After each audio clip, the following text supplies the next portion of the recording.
इस सब के बीच में किंजल हाइपरसोनिक मिसाइल हमले से थर्राया कीव। इस वक्त की बड़ी खबर ब्रेक करें।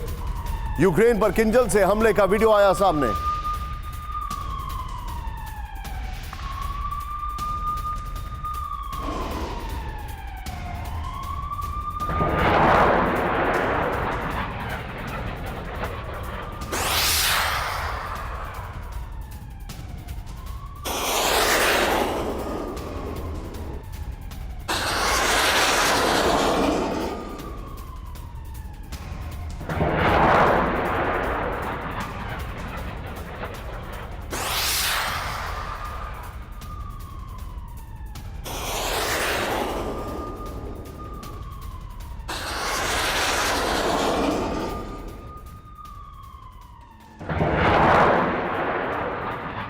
को दिखा रहे हैं यहां पर ब्लैक सी से लॉन्च की गई किंजल हाइपरसोनिक मिसाइलें।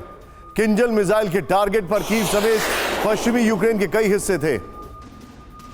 ये जो आपको तस्वीरें हम दिखा रहे हैं, किंजल से अटैक किया गया है। ये तस्वीरें देखिए अब आप।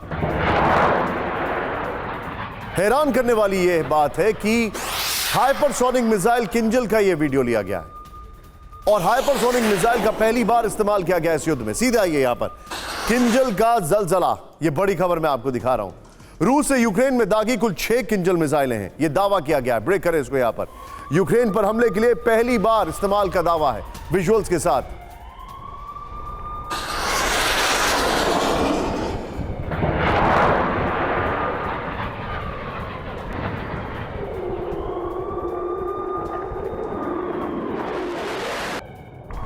का यह बयान है। किंजल मिसाइल के सामने यूक्रेन का एयर डिफेंस जो है वो फेल कर गया। यह साफ दिखाई दे रहा है। सीधा ये यहां पर यूक्रेन का दावा है कि रूस ने पहली बार किंजल हाइपरसोनिक मिसाइल का इस्तेमाल किया। सीधे की प्ले ऑन करें सुशील। लेकिन रूस ने यूक्रेन पर हमले के लिए इसके अलावा भी तरकश से कई घातक हथियार निकाले हैं। ध्यान से देखिएगा अब आप। मिसाइल टारगेट सब तय था।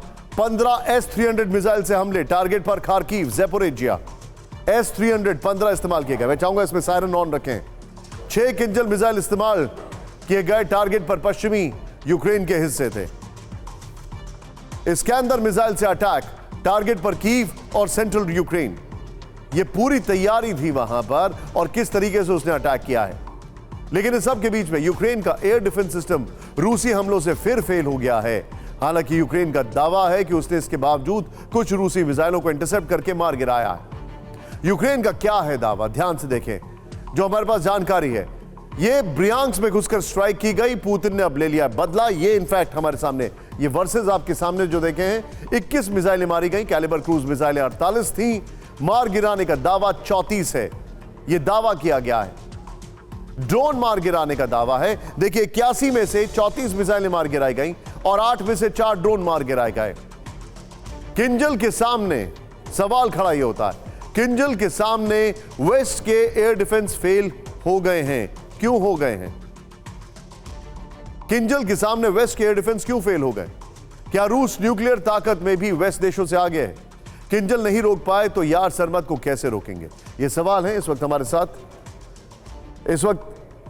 हमारे साथ हमारे खास मेहमान जुड़ चुके हैं। अमिताभ जी, रशिया ने बदला ले लिया है सीधे तौर पर अगर यह कहा जाए, और अगर हम बात करें मिसाइलों की तो उन्होंने एक बार फिर से बता दिया कि इसके मामले में उनसे कोई आगे नहीं है। बिल्कुल। देखिए, अगर आप पूरे इस अटैक का पैटर्न देखें तो उन्होंने नए नए मिसाइल्स का इस्तेमाल किया है जो अब तक बहुत कम किए गए थे, और जो सक्सेस रेट रहा है वो करीब ओवर 50% रहा है। देखिए निशान जी, पूरी तरह से किसी यूक्रेन जैसी बड़े कंट्री को आप डिफेंड नहीं कर पाएंगे किसी सर, मैं आपको थोड़ा सा रोकूंगा। एक छोटा सा टेक्निकल इशू है। मैं चाहूंगा इस सवाल को थोड़ा सा जूम इन करते हैं। Please go ahead sir. जी, तो उस तरह से पूरी तरह से प्रोटेक्शन कोई भी एंटी मिसाइल सिस्टम यूक्रेन जैसे बड़े देश को नहीं दे सकता।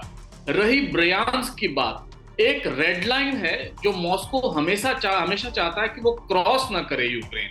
वो है कि उसकी टेरिटरी में घुसकर उन पर वार करना। आप जो बता रहे हैं सर, मैं आपको थोड़ा सा रोकूंगा। मैं आपसे एक और एनालिसिस दूंगा। पार्डन मी, मेरे साथ जीडी बख्शी जी जुड़ चुके हैं। General GD Bakshi sir, quickly मुझे एक चीज समझाइए। उसी फ्रेम पे लीजिए जरा क्विकली। बख्शी सर मुझे इस चीज को समझाइए, क्या आपको ऐसा नहीं लगता है कि अभी के हालात में रशिया ने न सिर्फ बदला लिया है बल्कि दिखा दिया है कि उसके पास अभी कितनी ताकत मौजूद है? मैं चाहूंगा नीचे जरा ब्रेकिंग चलाएं।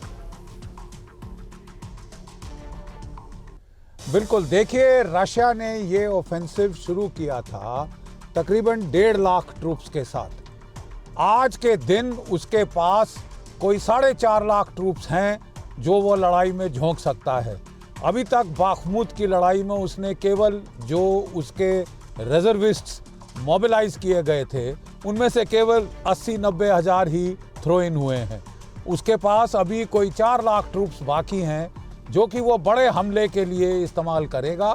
और जैसे ही ये जो स्लश और मड है जो कि स्प्रिंग में आता है, जो कि अभी चालू है, ये ग्राउंड हार्डन हो जाता है, उसका मेन ऑफेंसिव शुरू हो जाएगा। और फिर मैं समझता हूँ यूक्रेन के लिए मुश्किलात बहुत बढ़ जाएंगी।